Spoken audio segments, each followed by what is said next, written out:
Bonjour, ce matin, je vous amène sur un circuit de la Beauce, plus précisément à Sainte-Marguerite.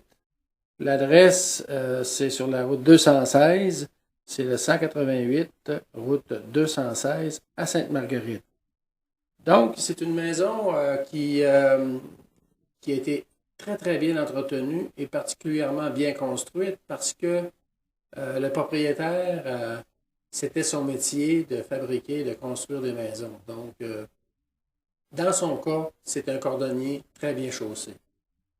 Alors, à l'entrée ici, l'entrée de la maison, évidemment, sur le côté, non pas en façade, déjà on voit le plancher. Le plancher, le recouvrement de plancher, c'est en bois franc partout au niveau du rez-de-chaussée. Et c'est une maison excessivement propre. Ici, on a une vue d'ensemble, c'est-à-dire que à gauche, il y a une chambre. À droite, un peu au fond, il y a le salon. À gauche, plutôt à gauche, il y a le salon. À droite, c'est la cuisine. Et dans la prochaine photo, on va en voir un petit peu plus. Voilà. Donc, c'est une maison à air ouverte. Salon, cuisine, salle à manger, c'est à air ouverte. Et ici, bon, plus précisément, c'est la salle à manger avec la cuisine. À noter que dans la cuisine, les armoires sont en bois, en chêne, et la caractéristique, c'est en pointe de diamant. Durant les années 80-90, c'était excessivement recherché ce type d'armoire en pointe de diamant. Et je dois vous avouer que ce style d'armoire est très, très, très dispendieux. Ici, c'est la table de la salle à manger, évidemment, avec vue sur la route 216, ce qui fait que c'est très éclairé également. Le comptoir lunch, puis vous remarquerez aussi le dado qui est complet d'une extrémité à l'autre du comptoir de la cuisine. Alors, c'est un produit qui mérite beaucoup d'attention. Si on regarde, entre autres, le prix demandé, c'est quand même ce genre de propriété qu'on ne retrouve pas nécessairement si on par exemple, si on se situait dans la région de Riquéville ou Saint-Lambert, c'est le genre de maison qui en coûterait facilement 100 000 de plus. Mais comme on est en campagne, ben, il y a beaucoup d'avantages. À noter que le prix demandé est seulement de 189 000 et pour vous dire jusqu'à quel point le propriétaire est motivé, c'est tout près de l'évaluation municipale qui est de 184 900. Je m'arrête sur les chiffres pour continuer la description dans le salon. Ici, le plancher là, est en bois franc, mais il a fait un dessin sur le parquet qu'on ne retrouve pas beaucoup. Vous voyez un petit peu les planches qui se recoupent, qui se rejoignent dans le milieu.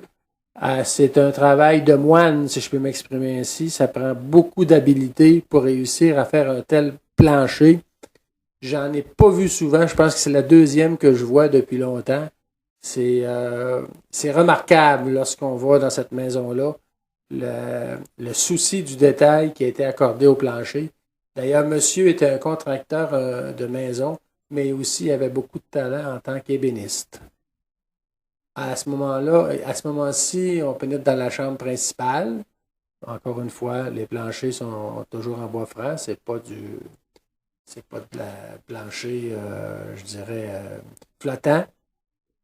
Toujours dans la même chambre, avec deux garde-robes, à gauche et à droite, celui de madame et de monsieur.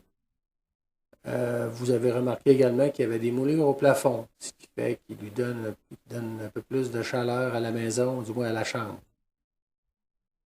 À cette pièce-là, c'est un bureau.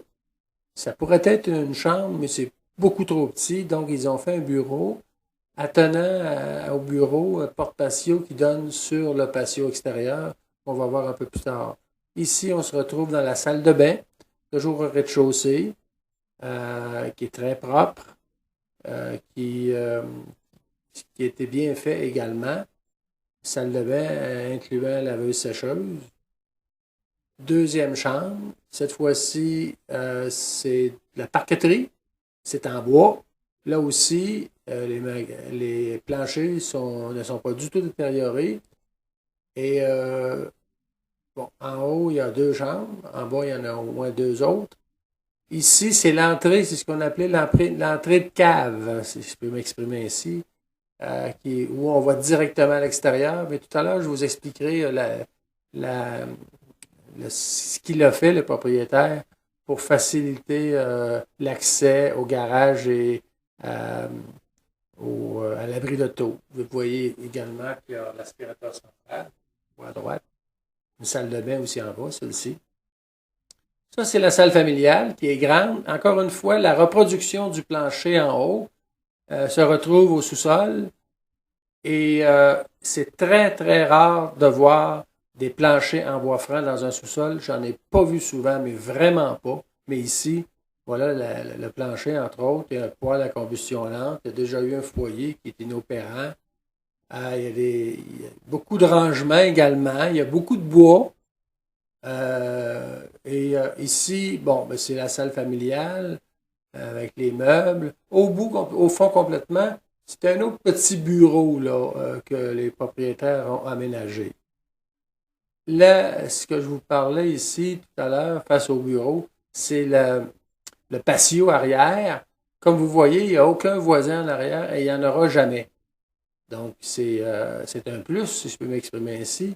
Ça, c'est une vue d'ensemble de la propriété et vous allez voir la grandeur du garage. On va voir un peu plus tard là, la dimension. Voilà. Ce garage a 62 par 30. On dirait, quelqu'un qui veut bricoler là, va avoir beaucoup de loisirs. C'est très bien fait. C'est isolé.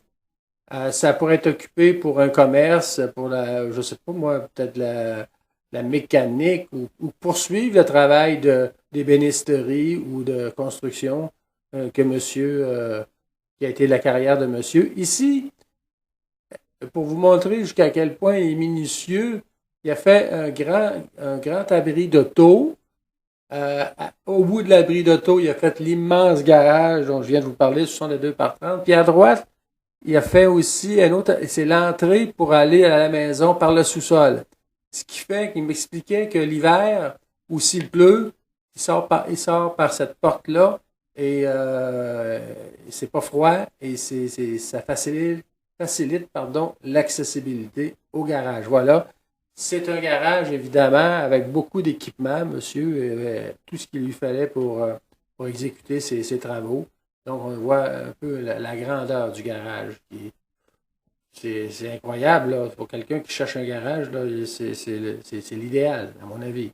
À l'arrière, on revient un petit peu à l'arrière, il y a son spa, mais le spa ne fait pas partie de la vente, monsieur le conserve. Ensuite, ça, c'est un autre. Vous voyez ici l'entrée, là, la porte qui est ouverte, là, cette porte-là donne un peu plus, à peu près 2 pieds plus loin, accès à la porte du sous-sol. Une autre prise de vue pour déterminer jusqu'à quel point ce site-là est particulièrement exceptionnel. Et en avant de la maison, ben, aussi, à ne pas oublier, il y a des gens qui aiment beaucoup les fleurs dans cette propriété. Et on retrouve un jardin ici à l'avant du côté gauche, du côté droit. Donc, c'est la propriété dont je voulais vous parler ce matin. Et soyez assurés que si vous faites une visite dans cette maison-là, vous allez être très surpris. Et c'est une visite là, qui peut vous charmer complètement. À noter que la couverture, enfin, le dernier détail, couverture et fenêtre, tout est récent ou qui a déjà été changé. Il n'y a absolument rien à faire dans cette propriété, sinon changer les couleurs si tel était le cas. Alors, je vous invite à me téléphoner au 418-563-5477 pour planifier une visite et vous serez sûrement enchanté de celle-ci. Bonne journée.